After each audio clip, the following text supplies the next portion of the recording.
नमस्कार और आप देख रहे हैं न्यूज़ बकेट और आप लोगों के साथ मैं कुलदीप।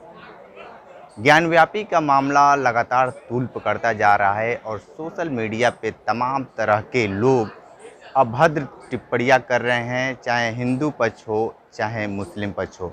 इस तरह की टिप्पणी किसी को नहीं करनी चाहिए। किसी को भी धार्मिक ठेस पहुंच सकता है। तो सीधे तौर पे हमारे साथ हैं अधिवक्ता हैं और बनारस के बहुत अच्छे अधिवक्ता हैं और हम इनसे पहले जान लेते हैं इनके बारे में, फिर आगे की बात पे हम बात करेंगे।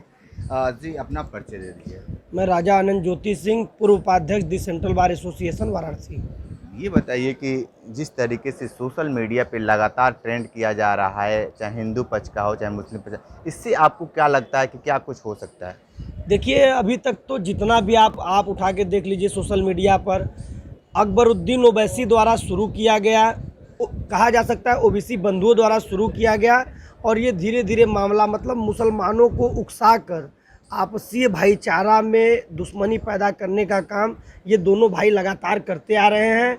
और उनको देखकर ही यहाँ के कुछ मुसलमान कह सकते हैं कि जो यहाँ रोहिंग्या हैं, बांग्लादेशी हैं, उनके द्वारा यहाँ के मुसलमानों को भड़काने का प्रयास किया जा रहा है और लगातार उनके द्वारा आपत्तिजनक पोस्ट आ रही हैं सोशल मीडिया पर, जिसका पुरजोर विरोध है। हिंदुओं के द्वारा अभी तक कोई ऐसा पोस्ट नहीं आया। शिवलिंग मिला है, वो बता रहे हैं कि नहीं, हमारा शिवलिंग अगर है न्यायालय दे दे तो मुझे मिल जाना चाहिए। अगर वो मस्जिद है तो मस्जिद है तो आपका था, आपका रहेगा, हमें कोई एतराज़ नहीं है। न्यायालय जो फैसला करेगी हम उसको मानेंगे और न्यायालय का फैसला आप देखेंगे। कमीशन रिपोर्ट देख लीजिए, कमीशन रिपोर्ट में साफ साफ आ चुका है कि वहाँ चक्र बने हैं और तमाम ऐसे चीज़ मिले, स्वास्तिक का निशान मिला है, शंख बना हुआ मिला है और बाबा का शिवलिंग प्रत्यक्ष रूप से मिल चुका है। तो निश्चित तौर पे वहाँ पे शिवलिंग आदि विश्वेश्वर की प्रतिमा पाई गई है। और दूसरी चीज़ मैं आपको ये बता देना चाहता हूँ कि स्टार्टिंग अकबरुद्दीन ओवैसी द्वारा किया गया। अकबर ओवैसी जाकर महाराष्ट्र में, इसके पहले वो कभी औरंगजेब के मज़ार पे नहीं गए थे।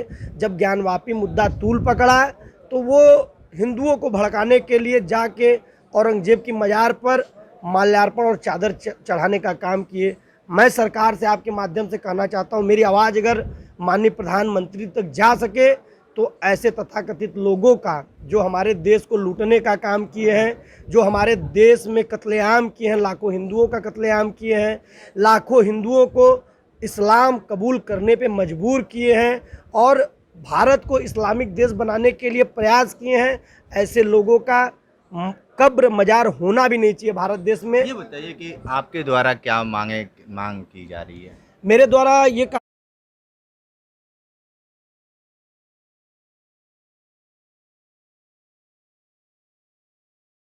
कहा जा रहा है कि इस वक्त स्वतः केंद्र सरकार संज्ञान लेके ओवैसी बंधुओं को गिरफ्तार करवा ले, क्योंकि उनके द्वारा आए दिन आप किसी भी चैनल पे, आज तक पे देख लीजिए, जी न्यूज़ पे, जहां वो आ रहे हैं कह रहे हैं मैं कोर्ट के फैसले को मानूंगा नहीं, कोर्ट को नहीं मानूंगा, बाबरी चला गया और ज्ञानवापी नहीं जाने दूंगा। ये देखिए, ये भाईचारा देखिए, हम, मेरे भी मित्र मुसलमान हैं, एक थाली में हम लोग खाते हैं, पीते हैं, बैठते हैं। आप 2-3 पोस्ट मैं आपको दिखा दूंगा, वहाँ पर मुसलमान भाइयों ने किया है कि अगर मंदिर है तो मैं खुदा से और उनके भगवान से क्षमा मांगता हूँ, क्योंकि कुरान में लिखा हुआ है कि किसी भी कब्जे की ज़मीन पर, किसी भी मतलब ऐसी ज़मीन जो कि विवादित, तो वहाँ खुदा का वो नहीं बनाया जा सकता है, मस्जिद नहीं बनाया जा सकता है, ज़मीन साफ नमाज नहीं पढ़ा जा सकता है। लेकिन आपके द्वारा जो बहुत सारे पत्रक लिख रहे हैं, आप सरकार को लिख रहे हैं, क्या मांग कर रहे हैं आप? मैं ये मांग रहा था कि अब अकबरुद्दीन ओवैसी के खिलाफ मुकदमा पंजीकृत कराया जाए और उनकी गिरफ्तारी हो। साथ ही साथ जो औरंगजेब का यहाँ मज़ार है, चूँकि वो क्रूर आक्रमणकारी था और उसने भारत देश को लूटने का काम किया है, तमाम मंदिरों को तोड़वाने का काम किया है, उसके मज़ार पर शौचालय बनवाने का काम केंद्र सरकार करे। जो बहन होगा उस शौचालय का मैं पैसा देने के लिए तैयार हूँ। अच्छा, एक चीज़ बताइए, जिस तरीके से सोशल मीडिया पे आप खुद बता रहे थे कि कई लोगों के नाम से FIR दर्ज हो रहा है, उसके लिहाज से आप कितने लोगों को अभी तक टारगेट किए? देखिए, मैं सोचा कि सर्वप्रथम घर में ही घर के लोगों को सुधार लिया जाए, बाहर में तो हम लड़ लेंगे। पहले हमारे यहाँ कचहरी से ही हमारे 2 अधिवक्ता भाई थे, लेकिन भाई हमारे इतना बहक गए थे कि वो बोतल के पानी के अंदर जो बर्फ़ का गोला बनता है उस पे उसको लगा के उन्होंने एक अभद्र टिप्पणी कर दी थी। सिंधौरा थाने में बैठाए गए हैं। अलर्ट इंडिया के संस्थापक अधिवक्ता हरीश चंद्र मौर्य जी हैं, उनके खिलाफ मैं कल शाम को मुकदमा दर्ज करवाया, आज उनकी गिरफ्तारी हो चुकी है।